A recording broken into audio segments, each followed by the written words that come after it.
93चा बॉम्बस्फोट, 26/11चा हल्ला, या घटना नुसत्या आठवल्या तरी अंगावर काटा उभा राहतो। आता तुम्ही म्हणाल या हल्ल्यांची आज आठवण होण्याचं कारण काय? कारण आहे एक ईमेल।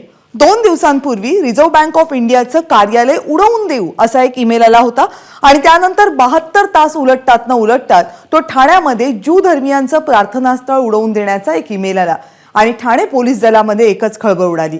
काय नेमकं घडलं आज दिवसभर ठाण्यामध्ये पाहूयात।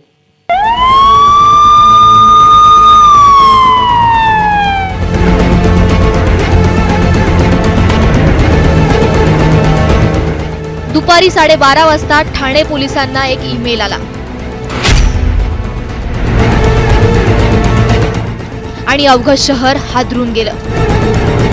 यंत्रणांची धावपळ सुरू झाली। सिनेगॉग चौकात ज्यू धर्मियांच्या प्रार्थनास्थळी बॉम्ब ठेवलाय असा ईमेल एका अज्ञात व्यक्तीनं केला आणि सगळ्यांची पुरती झोप उडाली। काय लिहिलेलं होतं असं विषय काय? या ठिकाणी धमकीचा मेसेज होता। ईमेलची पाहणी करून त्या पोलीस स्टेशन नौपाडा या ठिकाणी कलम 505 कलम 506 भारतीय दंड संहितेनुसार गुन्हा दाखल करण्यात आलेला आहे। घटनेचं गांभीर्य ओळखून पोलिसांनी तातडीनं शोध कार्याला सुरुवात केली।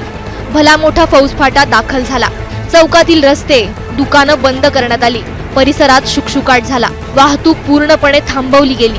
बॉम्ब शोधक श्वान पथक दाखल झालं। कडेकोट बंदोबस्तात शोध मोहीम राबवली गेली आणि प्रार्थनास्थळी बॉम्ब नाही अशी खातर जमा झाली। आपण बॉम्ब शोधक पथकाकडून तपासणी केलेली आहे। कोणत्याही प्रकारे बॉम्ब सदृश वस्तू मिळून आली नाही, त्याबाबतचं प्रमाणपत्र आम्हाला प्राप्त झालेलं आहे। साध्या वेशामध्ये सुद्धा आमचा बंदोबस्त सुरू आहे। CCTV कॅमेऱ्यांच्या माध्यमातून आम्ही तपासणी सर्व्हेलन्स राहील याची दक्षता घेत आहोत। तसंच गोपनीय यंत्रणा सतर्क करून जास्तीत जास्त माहिती आम्ही प्राप्त करत आहोत। पोलिसांनी ही माहिती देताच सगळ्यांनी मोकळा श्वास घेतला। पण खरा प्रश्न असा आहे की अशा प्रकारे बॉम्ब हल्ल्याचे ईमेल सध्या सातत्यानं येत आहेत। त्यामुळे अशा धमकी देणाऱ्यांना आवर घालण्याचं मोठं आव्हान यंत्रणेसमोर आहे। हितेश पांचाळसह ब्युरो रिपोर्ट, ABP माझा, ठाणे। ABP माझा, उघडा डोळे बघा नीट।